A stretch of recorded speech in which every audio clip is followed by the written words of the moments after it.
Ada satu ruang yang tak pernah mampu dijangkau oleh siapapun. Bukan sebuah tempat yang dapat ditemukan di peta. Bukan pula sudut yang bisa disentuh oleh tangan. Ia bersemayam jauh di kedalaman hati. Tempat di mana kenangan memilih tinggal tanpa pernah meminta izin untuk pergi. Di sanalah namamu masih ada. Bukan sebagai luka yang terus menganga, melainkan seperti cahaya senja yang perlahan meredup, namun tak pernah benar-benar padam. Setiap kali malam menurunkan sunyinya dan dunia berhenti berbicara, aku menyadari bahwa waktu sesungguhnya tak pernah mampu menghapus apa yang telah disentuh oleh ketulusan. Karena waktu hanya mengajarkan kita cara hidup berdampingan dengan kehilangan. Aku tidak sedang berharap agar takdir mempertemukan kita kembali.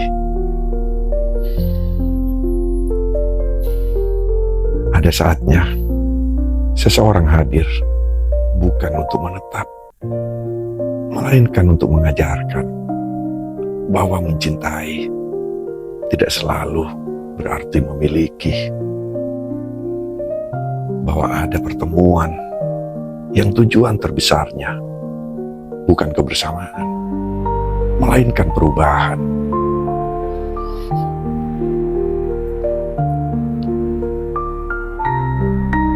Engkau datang untuk mengubah cara pandangku tentang hidup, lalu pergi agar aku belajar menemukan diri sendiri. Bukankah bunga tidak pernah bersedih ketika kelopaknya gugur? Ia tahu setiap yang mekar pasti akan kembali kepada tanah. Begitu pula manusia. Yang datang akan pergi, yang bertemu akan berpisah, dan yang dicintai suatu saat akan menjadi kenangan. Bukan karena cinta telah berakhir, tetapi karena begitulah hukum kehidupan. Kita sering mengira bahwa kehilangan adalah akhir dari segalanya. Padahal kehilangan hanyalah pintu menuju kedewasaan jiwa. Ia mematahkan kesombongan yang merasa mampu memiliki apapun.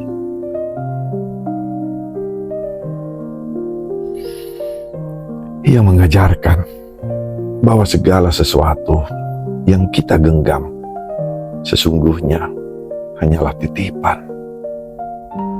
Dan titipan pada waktunya akan diminta kembali.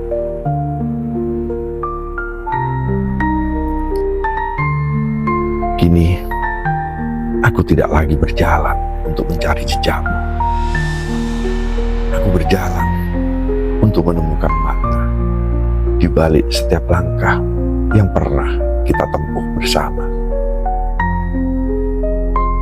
Karena kenangan tidak diciptakan untuk ditangisi seumur hidup. Kenangan adalah guru yang diam. Ia tidak berbicara, namun mampu mengubah cara kita memandang dunia.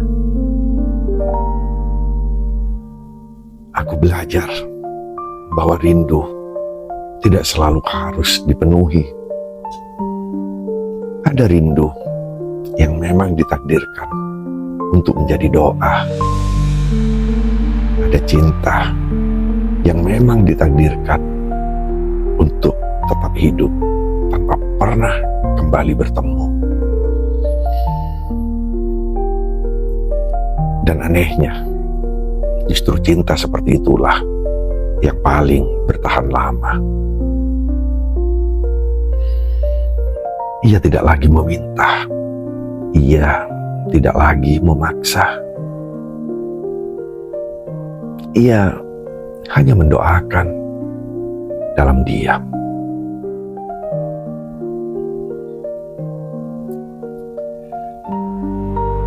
Barangkali inilah bentuk cinta yang paling dewasa. Melepaskan tanpa membenci, mengikhlaskan tanpa melupakan, mengenang tanpa mengikat. Karena memaafkan masa lalu bukan berarti menghapus cerita, melainkan berdamai dengan kenyataan bahwa tidak semua kisah ditakdirkan memiliki akhir seperti yang kita inginkan. Mungkin Tuhan tidak memisahkan kita karena cinta ini kurang besar. Mungkin justru karena cinta ini begitu besar hingga ia ingin mengajarkan bahwa hati manusia tidak boleh bergantung kepada sesama, melainkan hanya bersandar kepadanya.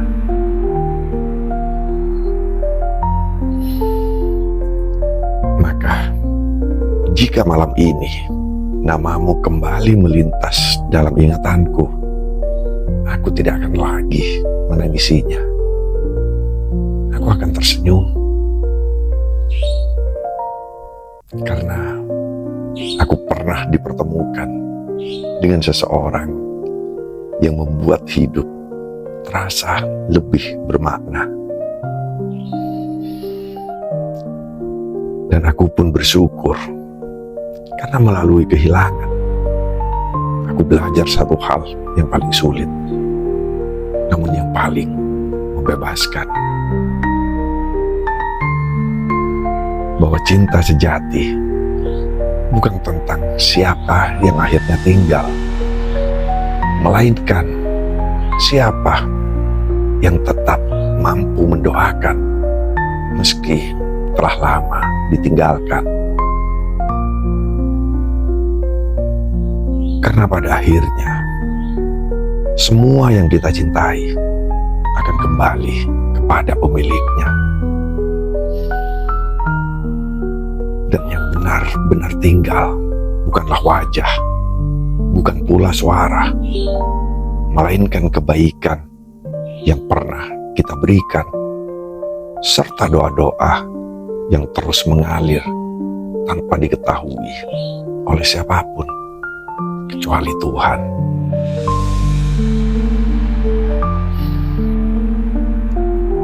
Dan di sanalah cinta menemukan maknanya yang paling dalam, bukan saat memiliki,